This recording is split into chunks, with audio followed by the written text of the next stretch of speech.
आप्यायन्तु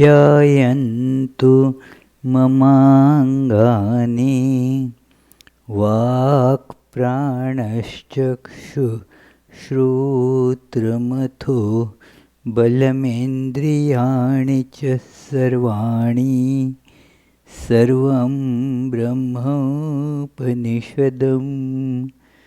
माहं ब्रह्म निराकुर्याम् मा ब्रह्म निराकरोत् अनिराकरणमस्तु अनिराकरणं मेस्तु तदात्मनि निरतेय उपनिषत्सु धर्मास्ते मयि सन्तु ते मयि सन्तु। ॐ शान्ति शान्ति शान्तिः। Om. May all my limbs attain strength. May the body, mind, sensory and motor organs, everything become full of strength and become efficient. All is verily the one without second, absolute, blissful existence itself. Let me never deny this truth of oneness. May this truth never reject me either.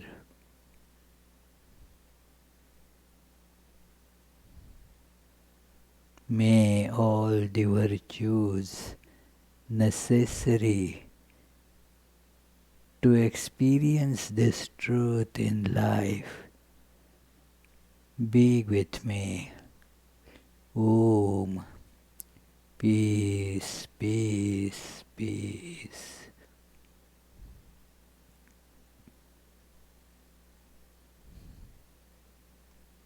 Let us feel we are as names and forms, just ice cubes in the infinite ocean of existence, consciousness, bliss.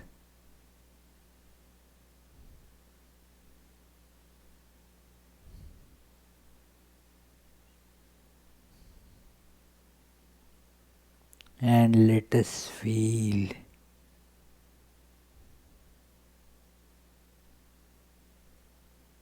that the ice cubes,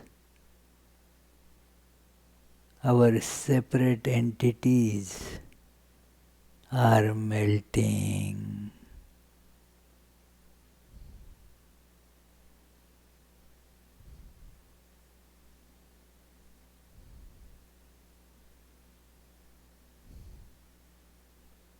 The distinctions caused by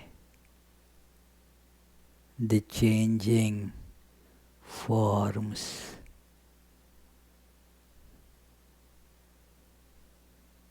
have dissolved, gone.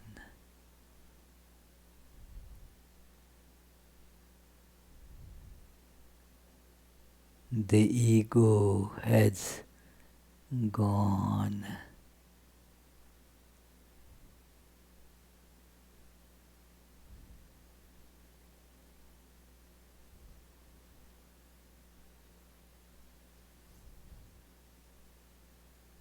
With that I can see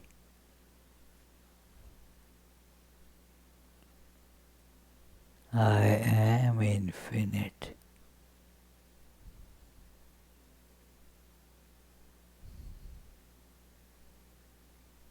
I am beyond time, space, and causation.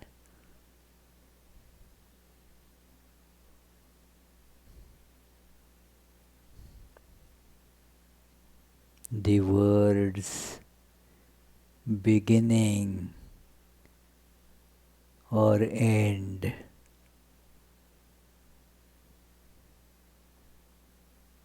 have no meaning for me.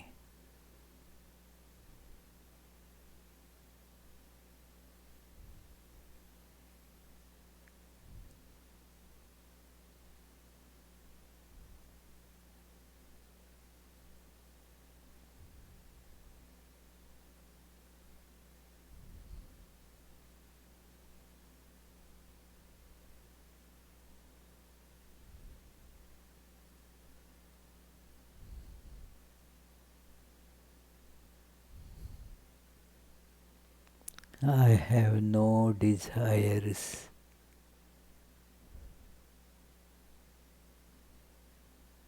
For I am perfection itself.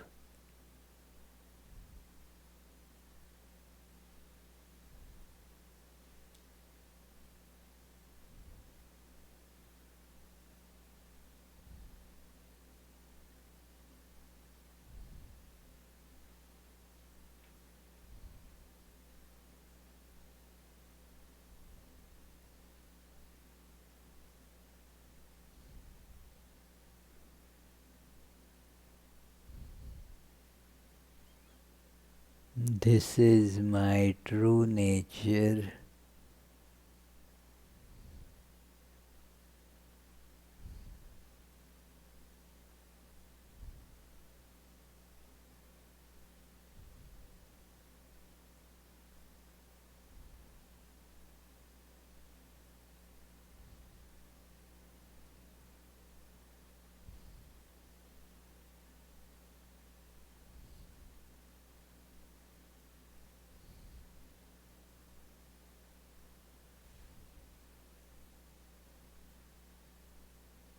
Om. Peace, peace, peace.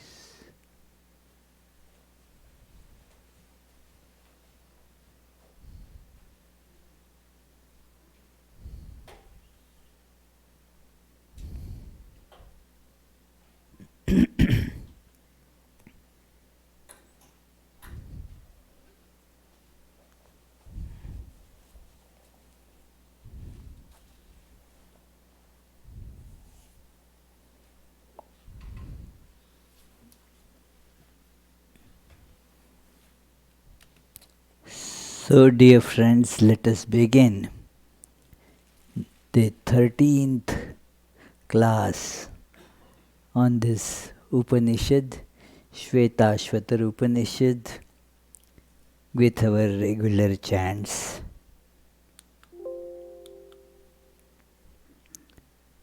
Om Sahanavavatu Sahanau Bhunaktu Sahaviryam Karavavahai Tejasvinavadhitamastu Ma Vidvishvavahai.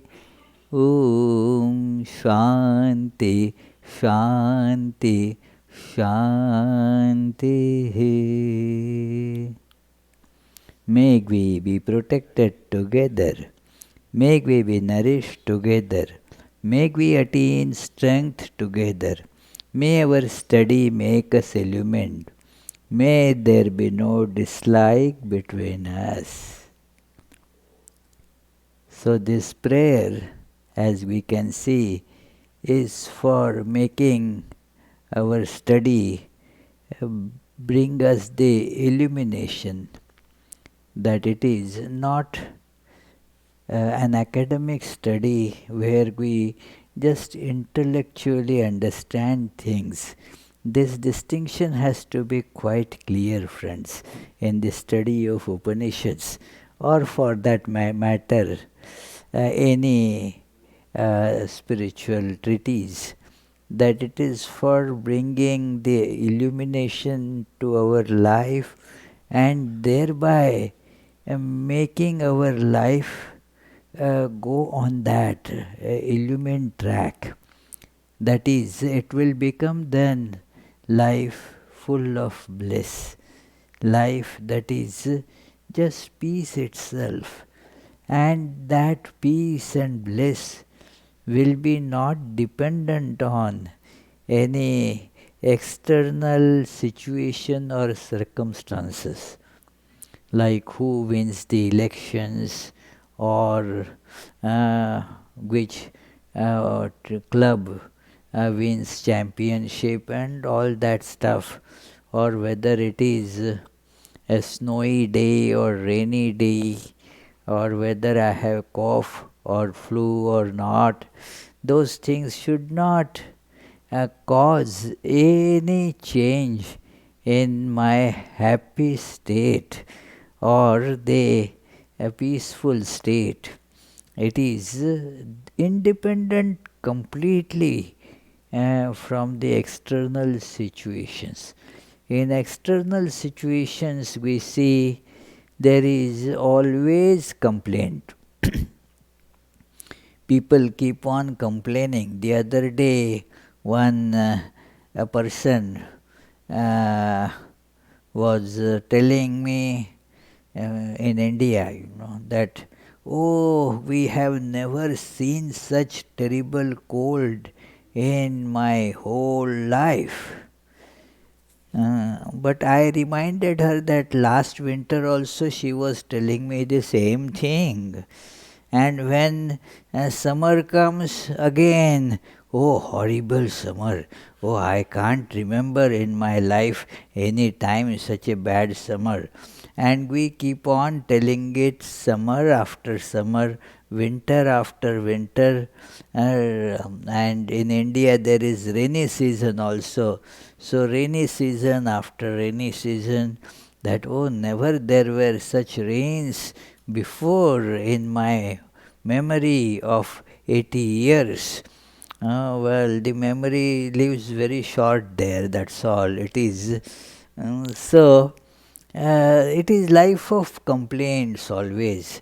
Things are, because it is nature of things, nature of contact. All the happiness that we derive from contact is momentary, and that very contact which at one moment gave a pleasant sensation starts giving a painful sensation next moment. It is not that some sensations or some contacts are pleasant, others are painful. Those very contacts which were pleasant become painful after a few moments. It is because there is no pleasure or pain there as such. It is the contacts, they have a response that they register, and then once they register, it is gone. It is registered, that's all, its job is done. So and then it becomes painful. It is like, just to give you an example how these contacts work, the sensations generated by these contacts, that suppose you are measuring by, say, a ruler, how many inches this is. So you measured, it is 9.5 inches. Then do you keep the ruler still holding that piece? You take it out, the job of the ruler has been done, you got the measurement. So similarly, these sensations, they give you that response is generated from us, that it is pleasant or unpleasant. And then if it remains there, it changes. So therefore, we always have the tendency to get over a contact. It is they like eating a cookie, pleasant for a minute or so. Now its measure is gone. Now it doesn't give that kind of pleasant sensation anymore. So this happiness of this person is of a completely different nature. It arises from itself, because our nature is bliss. It doesn't depend on any situation. How my spouse was behaving today, and that doesn't become the cause of pleasure or pain, happiness or misery. So, we were seeing that this is a matter of experience and practice towards that experience, illumination. And that is the prayer, that let our study make us illumined. And we were seeing this prayer. This is the third verse from the second chapter. The whole second chapter is more this connected with practice. It is pointed towards the how we should practice it. How can we get there? The means. The idea has been explained quite thoroughly in the first chapter. The second chapter is more about, well, now what should I be doing for it? So, this first 2-3 verses were about prayers, that it is the controlling the heaven aspiring senses with the help of the mind and intellect.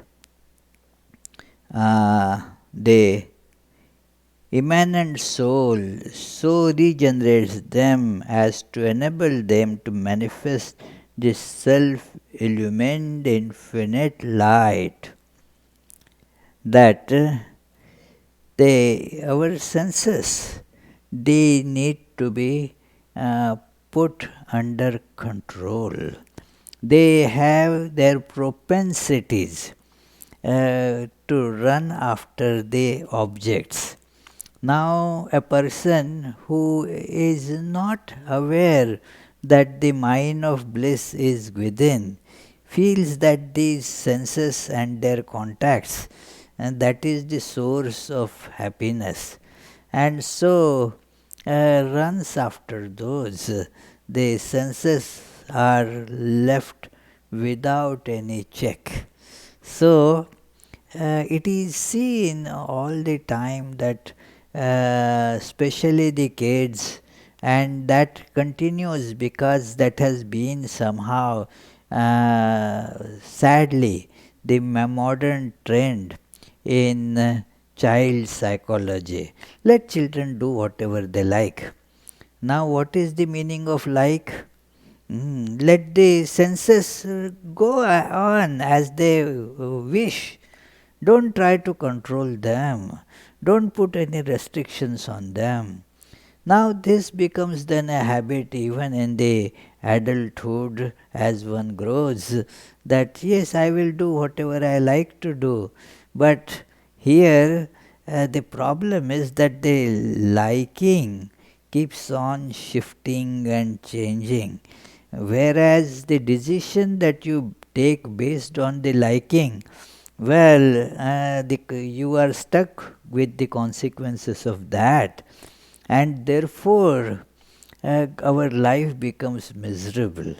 That it is like this. I bought something and then paid for it, and then started using.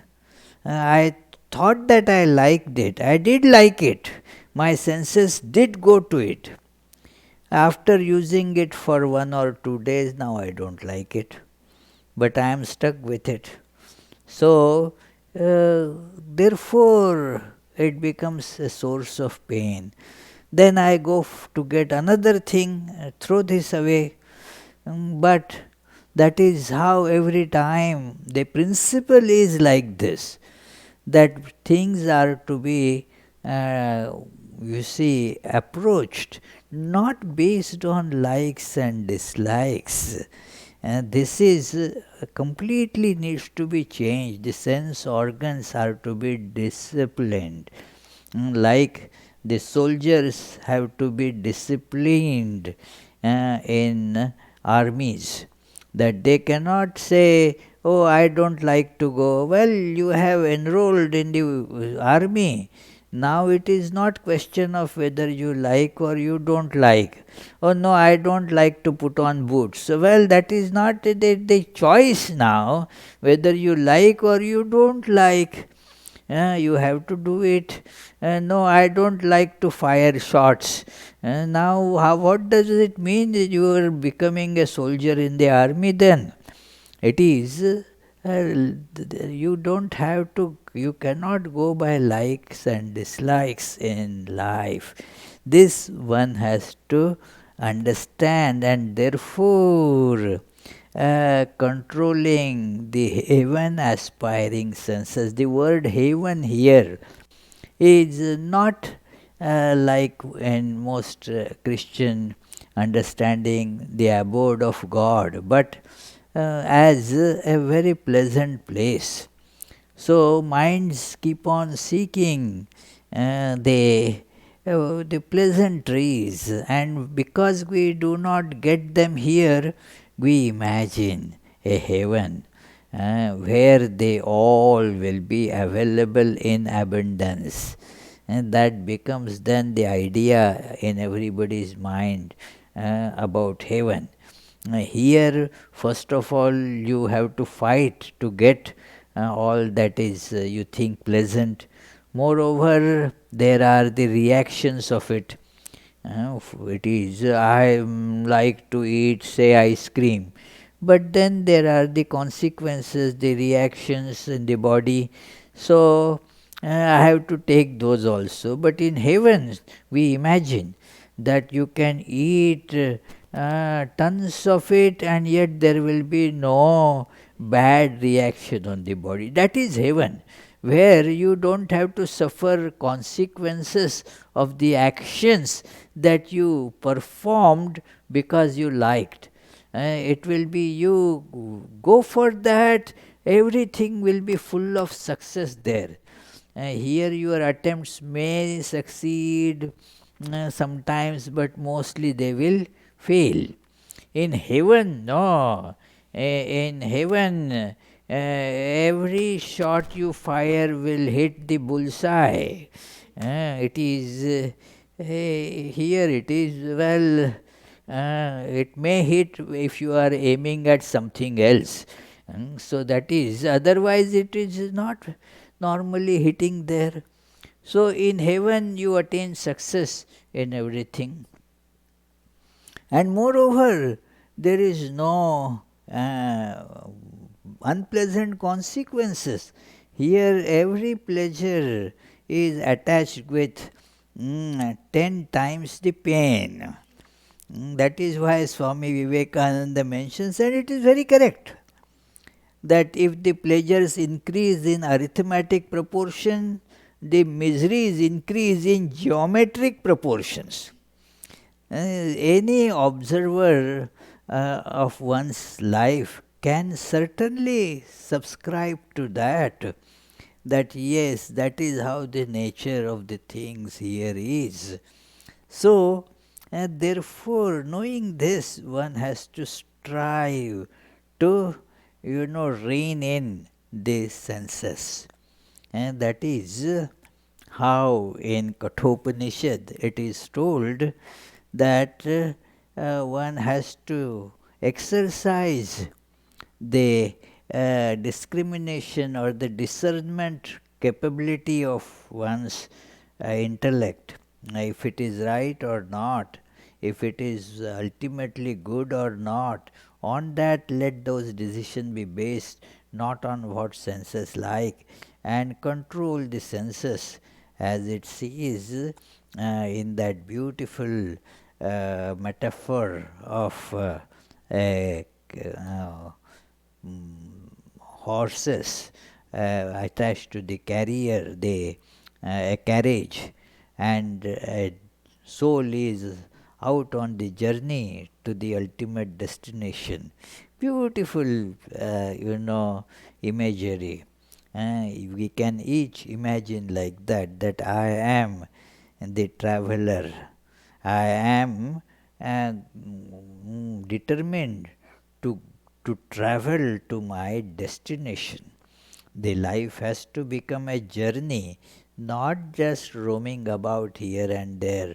And journey means a destination. That yes, Joan Chadbourne arrived today from Colorado. So she did not go into any plane to board, but that which takes her to the destination. So that is how we want to get to the destination.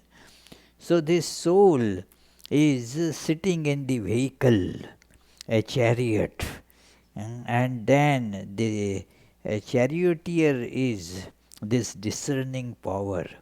And what it does, it uses the reins of the mind. Mind is kind of reins.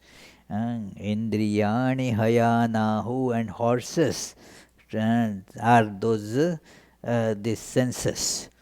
So the senses are the horses. Now it says that the one who does not properly discern, yastu avijnanavan bhavati ayuktena manasa sada tasyendriyani avashyani dushtaashva iva sarathe. The charioteer, if does not control these horses of senses, then those horses become more unruly. They go just amok. And then how much is the chance that you will reach the destination? न स तत्पदमाप्नोति संसारम चाधिगच्छति. That becomes the result, that the person's life thus just can never reach the destination. It will be making rounds and rounds of this world full of sufferings. But if you rein in the senses, now the horses, they are going on the right track. You are vigilant. Your charioteer is vigilant. No, that is not letting the horses go according to what they like. Keeps them on the track. And then what happens? Satu tat padamapnoti yasmad bhuyo na jayate. Then you realize that ultimate goal, where from now it being the ultimate destination, you don't have to come back for the journey. You just like Joan did, brought in her suitcases and this and that, and is now in her room. It is similarly we will get to our final abode like this, where from now we don't have to budge. Our true nature is now realized. So this is what is said, that these tendencies, the senses, they have naturally the outward tendencies. So a spiritual aspirant has to put them under control. The senses will rebel, they nobody, if the children are told to behave and be disciplined and don't run about, don't keep on making noise, what do? They rebel, quite natural. Uh, they start crying, they start accusing, and they say to such controlling mom or you are the worst in this category. So it is all that, but one should not give up. No means no. It is a discipline has to be put in. It is like that one moves forward and then so regenerates them as to enable to manifest the self-luminous infinite light. Then you can see that the life becomes more and more luminous. The senses then, instead of uh, distracting you and taking you on the wrong track, they take you to the right track. The illumination starts coming from one's life. And this is matter of experience, that how the life undergoes this change. I have seen it in so many lives, that how by this practice gradually the life changes. It goes on the proper track and manifests that inner light or inner illumination. So, this we had actually read this verse in the last class, and then this one, the fourth one. युञ्जते मन युञ्जते धियो विप्रस्य बृहतो विपश्चितः विहोत्रा दधे वयुना विदेक एन्महे देवस्य सवितुः परिष्टुति. That great is the glory of the immanent soul, who is all pervading, all knowing, infinite and self-luminous. Only those rare few who know undergo the necessary discipline and spiritual practices. The wise do indeed control the activities of the intellect and practice meditation and concentration. It is those who know, those who understand, and they are very rare. It is never that it is a mass movement. No, not that millions of people will be seen aspiring for this spiritual illumination. And there will be thousands and thousands of people who will come to protest some political decision. They will come to do some such activities because people can see the results and so forth, and can vent out their anger and all that. So it is, but how many actually think of spiritual life? Very, very few. It is, as Bhagavad Gita says, Manushyanam sahasreshu kaschid yatati siddhaye. Rarely anybody in thousands of people may be aspiring for this illumination. So, feel how blessed we are. We are amongst those rare people who are aspiring for spiritual glory, because we know that that is what is going to make our life blessed. We have seen through all other these sufferings of life, all the other things that we ran to achieve, but end up, even though we achieve them, and this suffering does not end. It is right there. You may aspire to become, say, President of United States. Maybe you will become, yeah, if you give it sufficient try, apply the right means, you may become President of United States. But does it take you beyond suffering? Hmm. No, quite obvious, It is that your problems, your worry, the people calling you names, that keeps on growing and growing. It is whatever you do, I mean, it doesn't depend on what you do. It is because whatever you do, it will impact some in the pleasant way, impact some others in the unpleasant way, and therefore there will be always criticism, always you will be put to, you see, lot of troubles. It is always going to be there. Anything that you achieve in this world, anything that may be a very big achievement, but still, what next?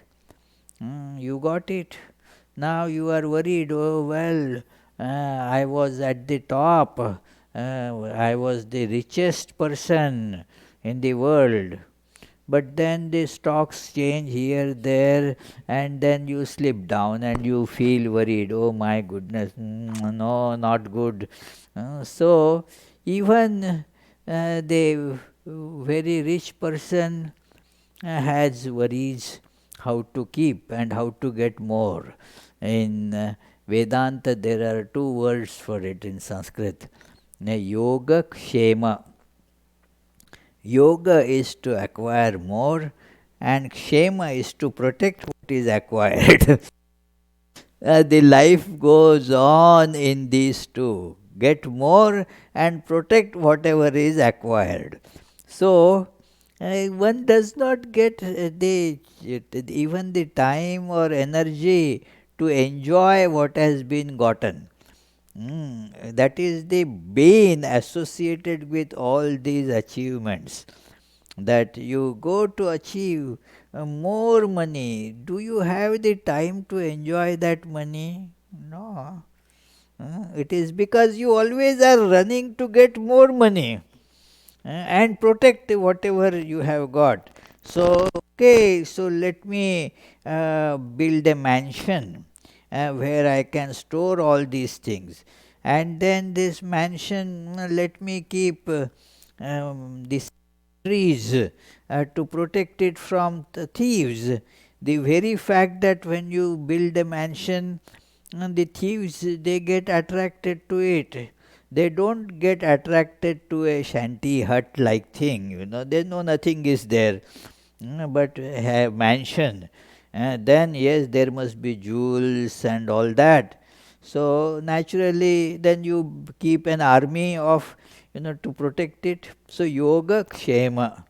So that becomes the life. Acquire more and protect those who have been acquired.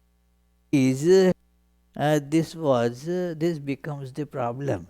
This is how those who are intelligent people see through this, and therefore they aspire only for the glory of this self. No other glory is really glory. Only the glory. Great is the glory of the immanent soul, who is all pervading, all knowing, infinite and self luminous. Only those rare few who know, now they will undergo the necessary discipline.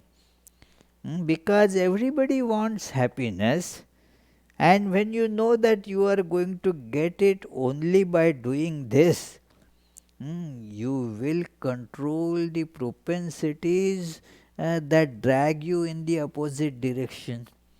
Once you know that your destination is in this direction, and you were driving in the opposite direction, what do? You apply brakes, you come to the opposite direction.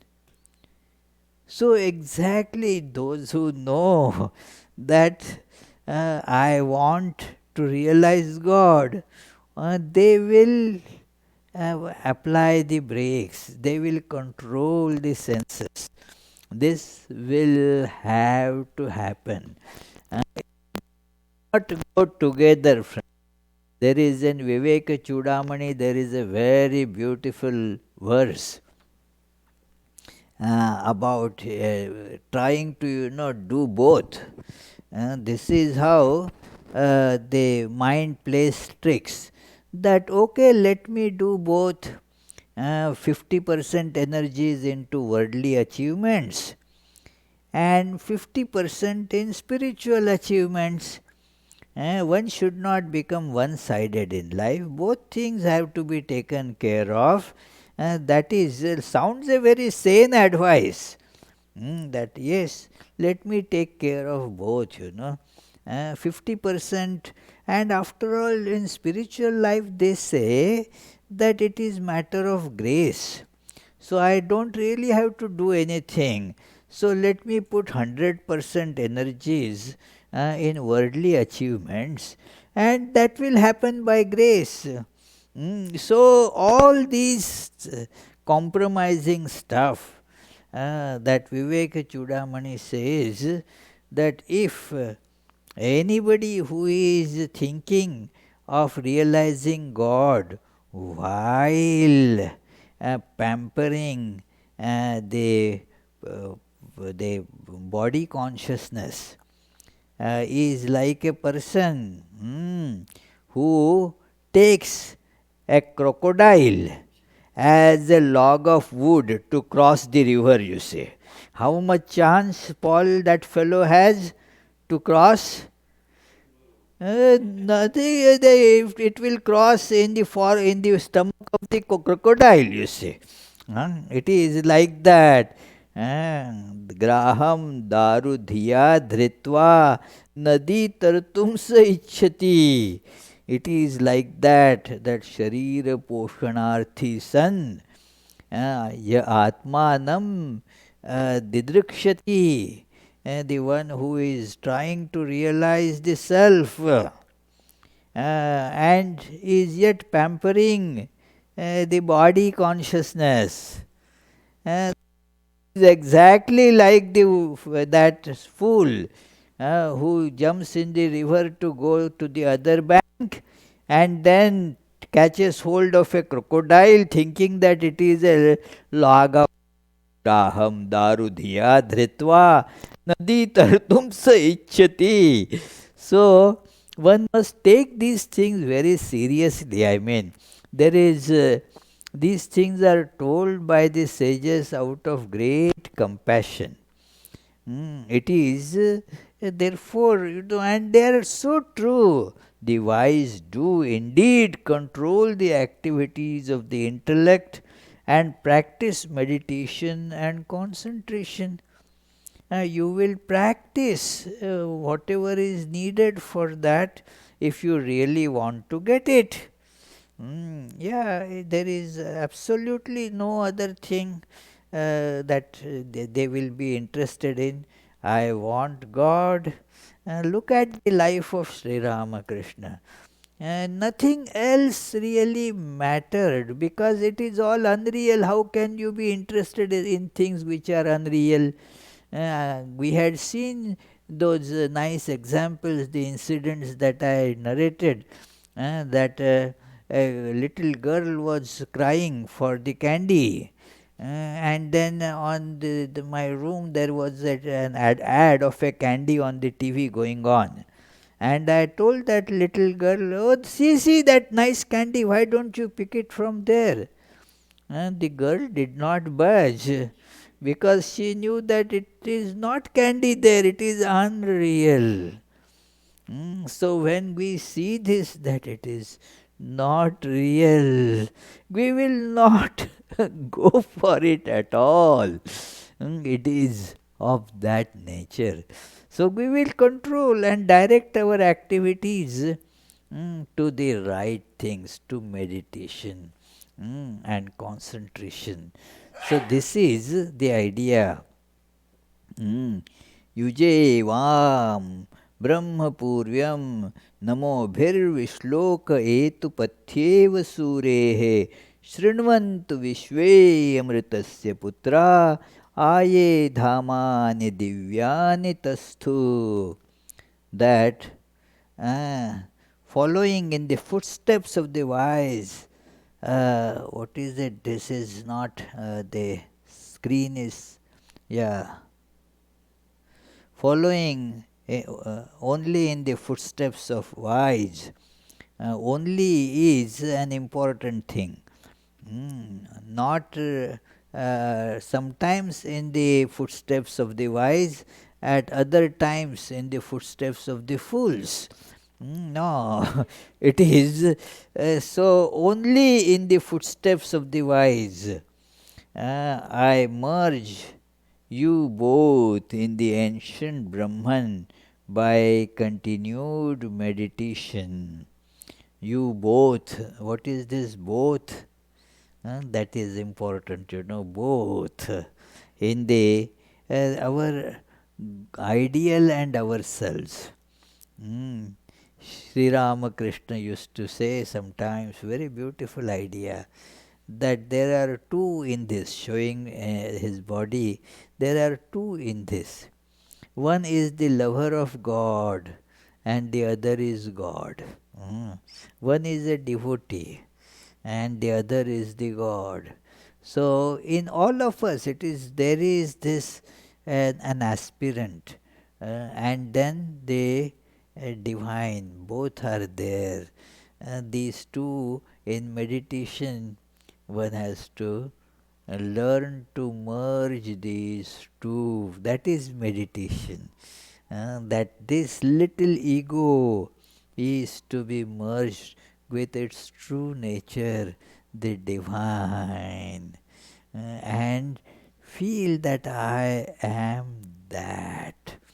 So it is the very nature of meditation. So it has to be done repeatedly till one attains that successful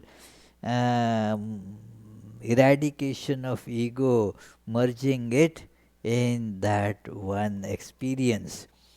And then the next line is a very famous verse that was quoted by Swami Vivekananda at the Parliament of Religions. That this is important because while meditating, we sometimes feel depressed that nothing is happening.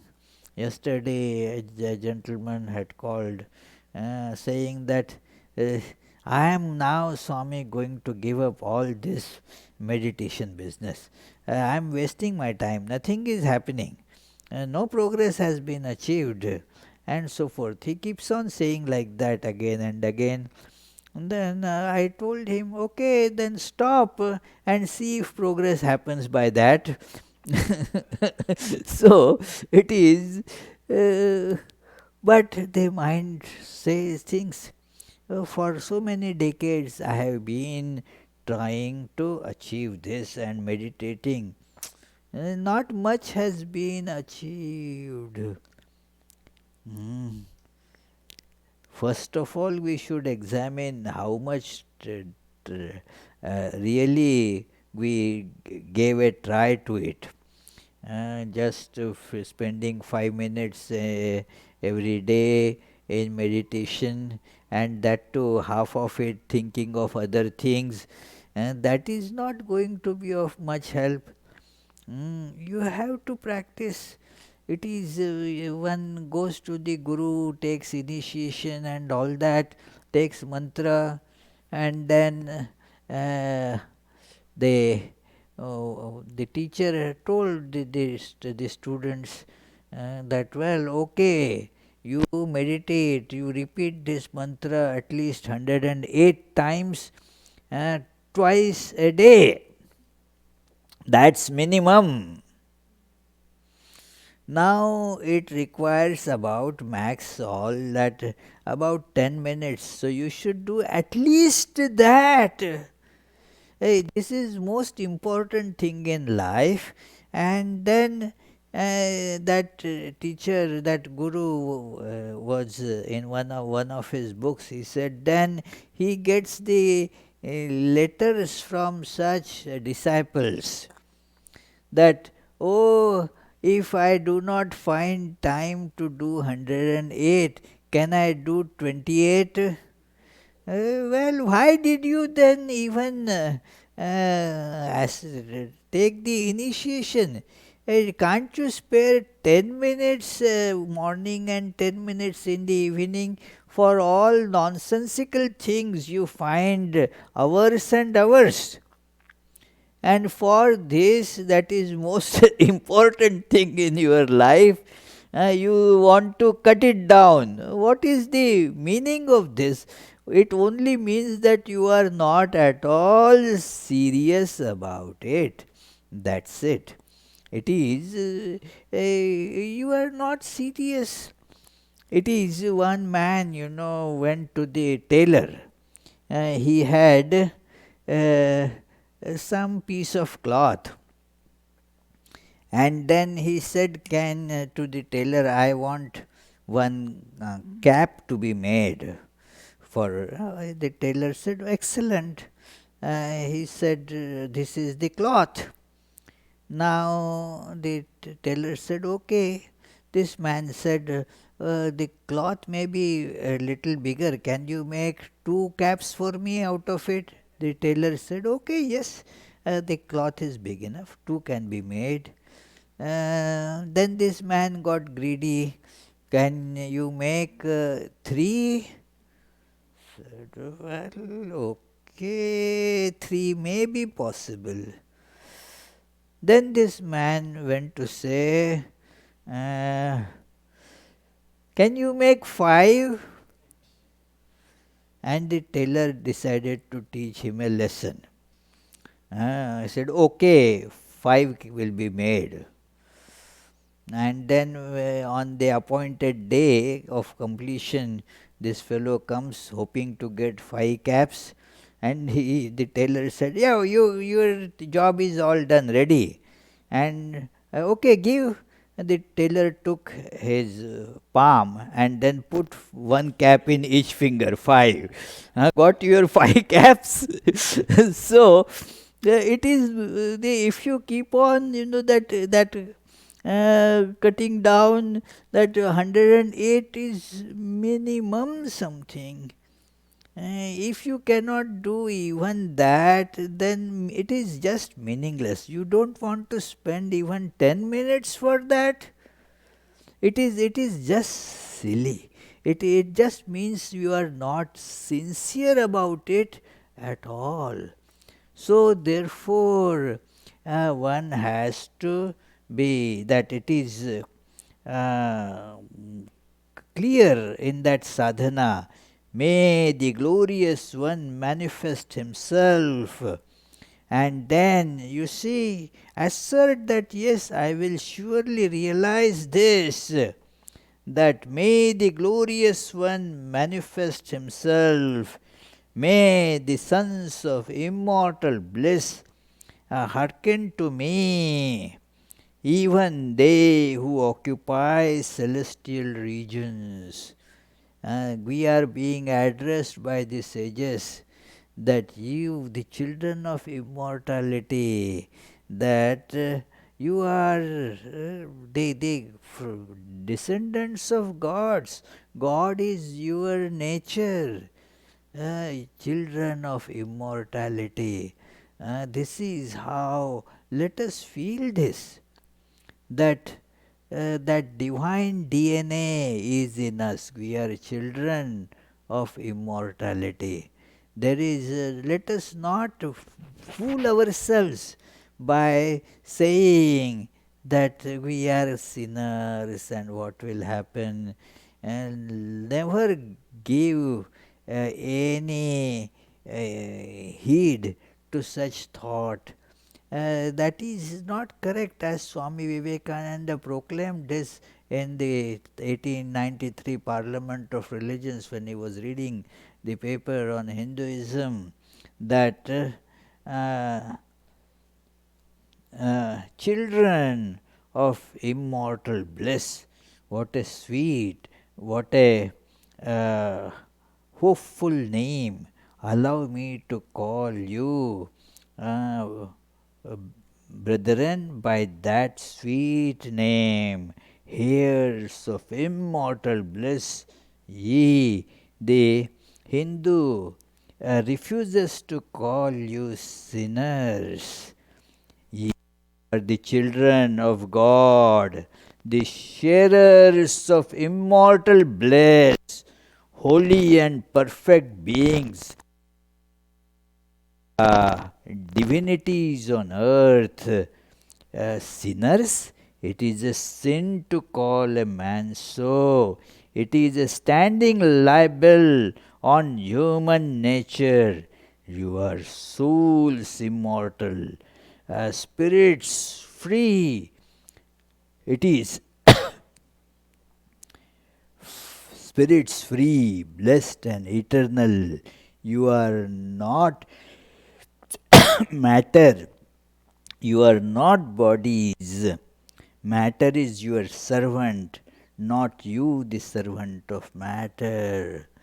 Let us have this thought very strongly implanted in us, and thus know that we can realize this truth because it is my true nature. And with that, let us girdle up our loins and start this practice very sincerely. It is meaningless to make complaints about circumstances and situations and so forth. It is what is needed. Everybody has problems. Why make big about it? Everybody has made mistakes. It is that doesn't mean you are a sinner. This is how we provide a very wrong signal to our mind. It is, I am a sinner, so what will I be doing? Automatically I will be sinning because that is what I am. It is a very bad thing to tell ourselves that I am a sinner. It is, you become, as Sri Ramakrishna used to say, the one who keeps on thinking that I am a sinner and so forth becomes a sinner by definition. It is a self prophecy that comes true. It is, I am a sinner. Okay, then what is? It is you automatically become that. Swami Vivekananda mentioned this in those days very often because that was the time when the Christian ideas hovered around this, the sinners, save the sinners, and so forth. It is, things since then have certainly changed, to some extent at least, that it is the emphasis on divinity is more important. You are born of sin? No, you are born of divinity. It is, God is our father, mother, everything. We are descendants of God. God made us. Let us remember this idea. So, well, we will read the next. There are this. If this sixth verse has two meanings given by Shankara's commentary, we will up when we meet in our next class, because it takes much more thinking, but we will just read it. Agnerya bhimadhyate वायुर्यत्राभिरुध्यते सोमो यत्रातिरिच्यते तत्र संजायते मनः. Where fire is churned, where air is controlled, where so much juice overflows, there the mind attains perfection. So, think about it. This relate to our practices, that fire is invoked. That is all our actions. It is like burning the fire. It is the work and heat is being produced. Vayur yatra bhirudyate. You, that is, you make concerted efforts controlling your breath, so to say, or directing your breath. And then there is the exuberance of joy, so yatra tirichyate, that the more profound, immense joy comes. So mind goes to such things. So we shall think of this verse, and then next following verses when we meet next time, that is next Friday. So let us meditate for a uh, 30 seconds or so, and then if you have any questions, please feel free to ask.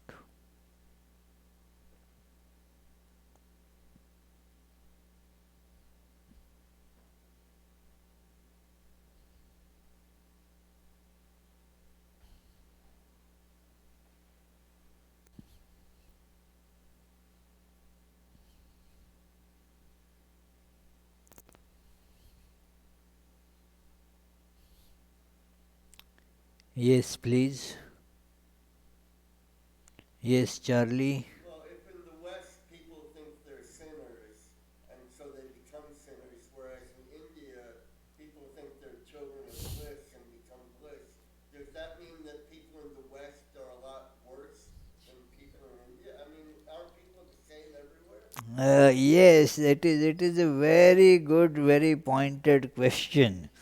No, what you say is not true. Not that what Swami Vivekananda says at other places. That do people in the West believe that they are sinners? No, they don't actually believe that. That is why they do such great things. It is that is they that is the preaching is like that. That doesn't mean that they people really follow it. Yeah, people don't believe that they are sinners. They, in fact, Swami Vivekananda therefore has multiple times mentioned this, that in the West people are better suited to the practice of Vedanta because they have more faith in themselves. Correct. Uh, So, okay.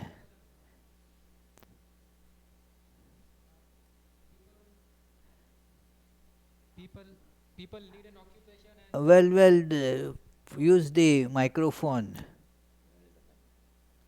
uh,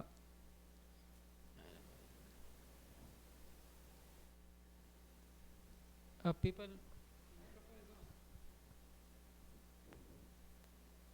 people need Huh. people need an occupation and they have to work in that occupation. That is not a deterrent to spiritual practice. It is not like doing 50% worldly stuff and 50% spiritual stuff. Can you explain how this relates to what you said today? Yeah, well, it is everybody.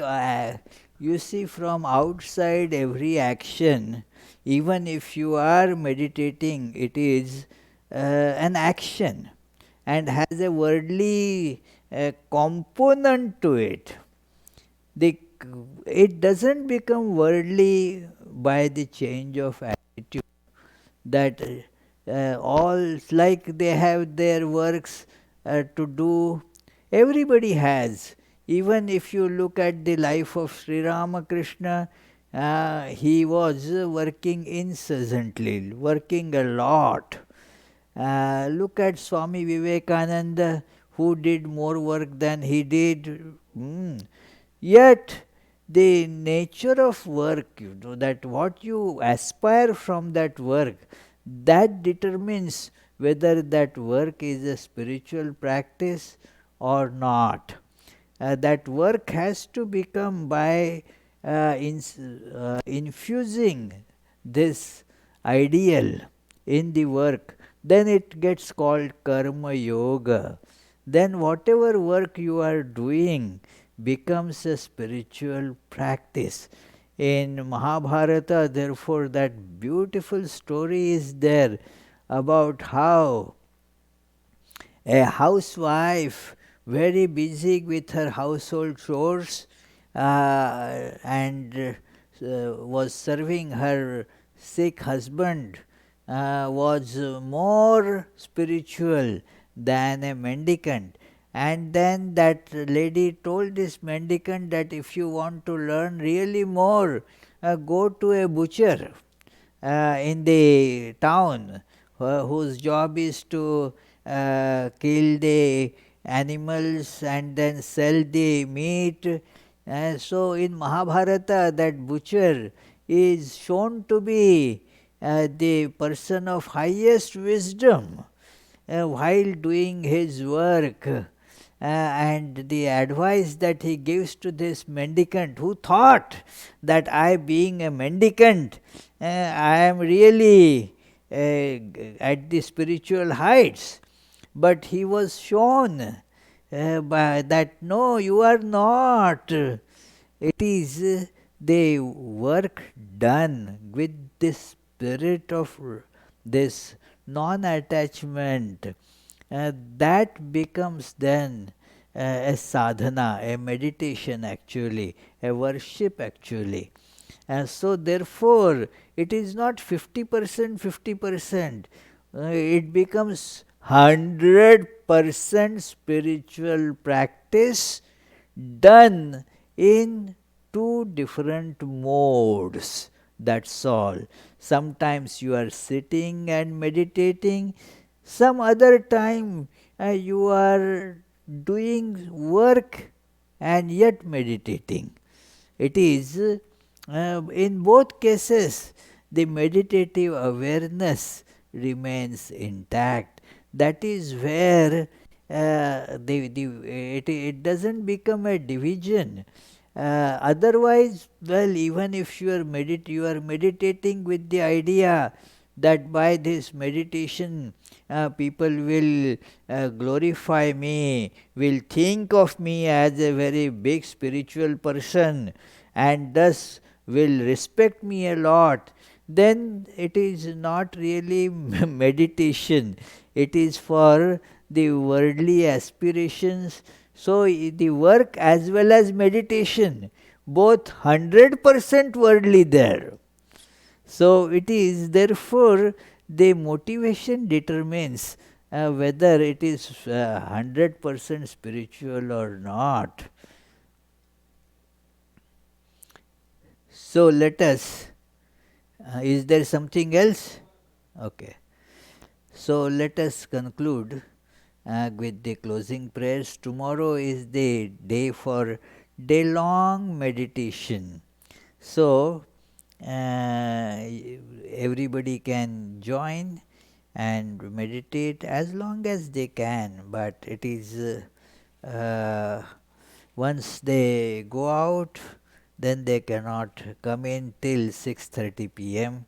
when the doors reopen for Arati.